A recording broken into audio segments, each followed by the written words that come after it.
निवडणूक होते, राज्य निवडणूक आयोगाची पत्रकार परिषद झाली, कशी तयारी असणार? मला अतिशय आनंद आहे की राज्य निवडणूक आयोगाने महानगरपालिका निवडणुकीच्या तारखा घोषित केलेल्या आहेत। 15 जानेवारीला राज्यातल्या सगळ्या महानगरपालिकांच्या निवडणुका होणार आहेत। या निर्णयाचं आम्ही स्वागत करतो, कारण राज्यामध्ये स्थानिक स्वराज्य संस्था ही प्रशासकांच्या भरोशावर चालणं ही काही लोकशाहीला अभिप्रेत नव्हतं।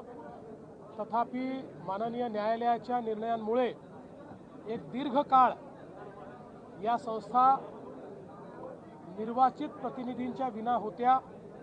आता पुन्हा या निवडणुका होत आहेत आणि आम्हाला विश्वास आहे की या निवडणुकांमध्ये आमच्या शासनाने केलेलं काम बघता पुन्हा कौल हा आमच्या बाजूने येईल।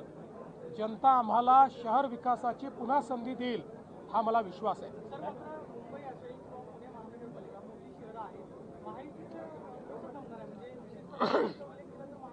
बघा, आम्ही महायुती करण्याचा प्रयत्न करतो।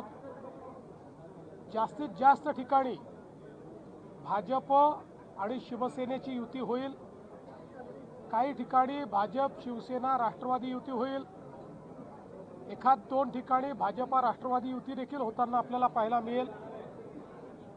आता तुम्ही पुण्यामध्ये मला विचारालच म्हणून सांगतो, पुण्यामध्ये मात्र अजितदादांची आमची चर्चा झालेली आहे। आम्ही दोघेही इथले मोठे पक्ष आहोत।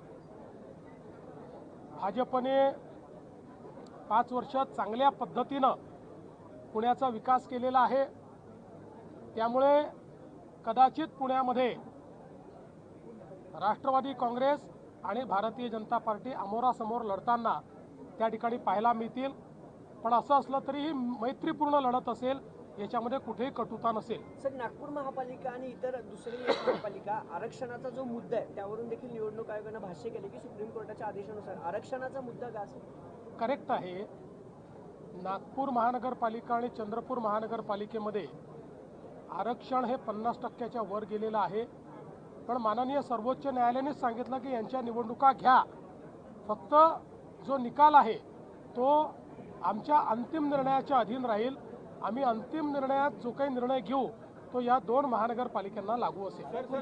शिवसेना एकत्र असेल का सोबत? शिवसेना शक्यतोवर सगळीकडे आमच्या सोबत असेल।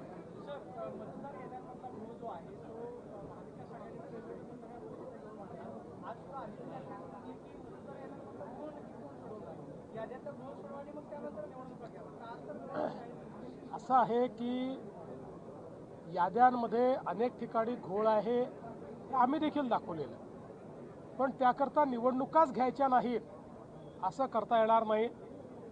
गेले 20-25 वर्ष जे निवडणुका लढवत आहेत त्यांना माहिती आहे, कमी अधिक प्रमाणात आपल्या याद्यांमध्ये घोळ असतोच।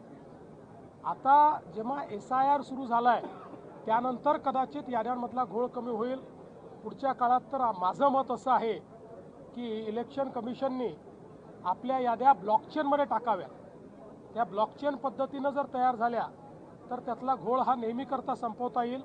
पण त्याकरता माननीय सर्वोच्च न्यायालयाचे आदेश मिळाल्यानंतरही काही ना काही कारण काढून निवडणुका पुढे करा, निवडणुका पुढे करा, हे योग्य नाही आहे। या ठिकाणी स्थानिक स्वराज्य संस्थेमध्ये निवडून आलेले प्रतिनिधी असले पाहिजेत, त्यांच्यासाठी स्थानिक स्वराज्य संस्था असली पाहिजे आणि म्हणून आमची मागणी आहे की या निवडणुका वेळेवरच व्हाव्या। सर, महापालिकेत ठाकरे देखील एकत्र येण्याची शक्यता आहे। दोन्ही ठाकरे एकत्र आले तर भाजपला धोका असेल? इच्छुक आहेत असं म्हटलं जातं। 20 ते 25 नगरसेवक तुमच्याकडे येण्यासाठी इच्छुक आहेत, तर तुम्ही काही इन्कमिंग करणार आहात का या काळात? सांगा की महाराष्ट्रामध्ये आमच्या पक्षात येण्याची लोकांमध्ये ओढ आहेच।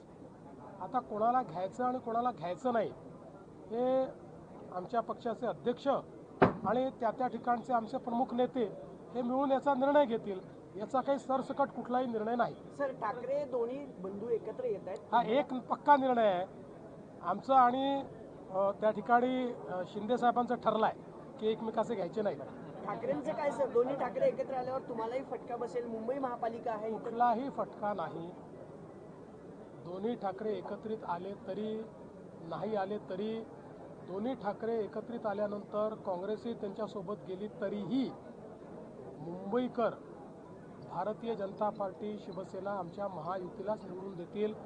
कारण आमचा कारभार, आम्ही केलेला मुंबईचा विकास आणि मराठी माणसाचं आम्ही जोपासलेलं हित हे सामान्य मुंबईकरांनी पाहिलेलं असल्यामुळे मुंबईकर आमच्यासोबत राहतील. तर पिंपरी चिंचवडमध्ये काय चित्र राहणार आहे? तर पिंपरी चिंचवडमध्ये दादा पिंपरी चिंचवडमध्ये 98 दाखले दिले गेल्याची एक आकडेवारी समोर आहे.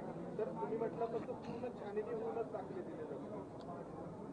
पहिल्यांदा तर आपण एक लक्षात घ्या की 98 दाखले दिले गेले असं आपण सांगतो, पण मागणी पण 500ची झाली आहे.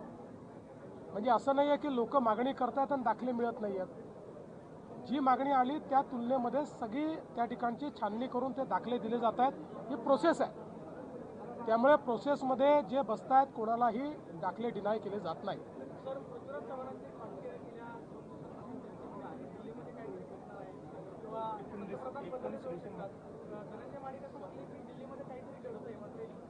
मराठी पंतप्रधान 19 डिसेंबरनंतर मराठी पंतप्रधान होईल असं म्हणतायत आणि त्या अमेरिकेत घडणाऱ्या घडामोडींसाठी त्याला दाखला दिलाय.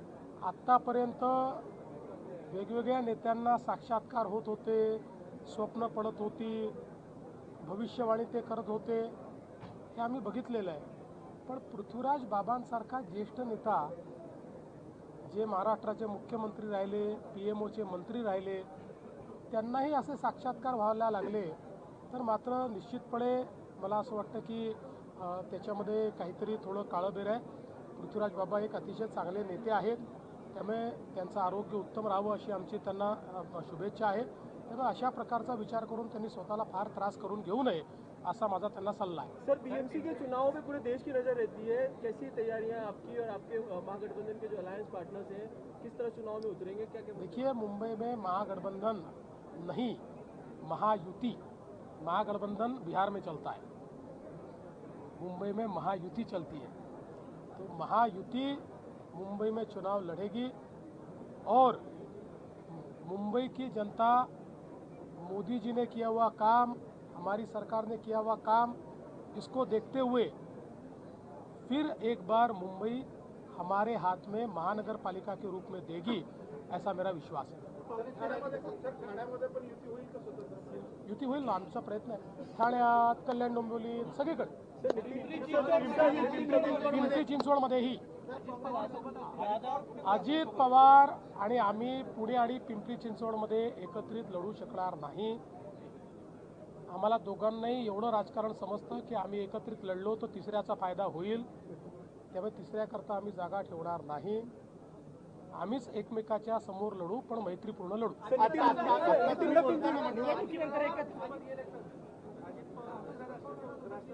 पवार साहेबांसोबत जर गेले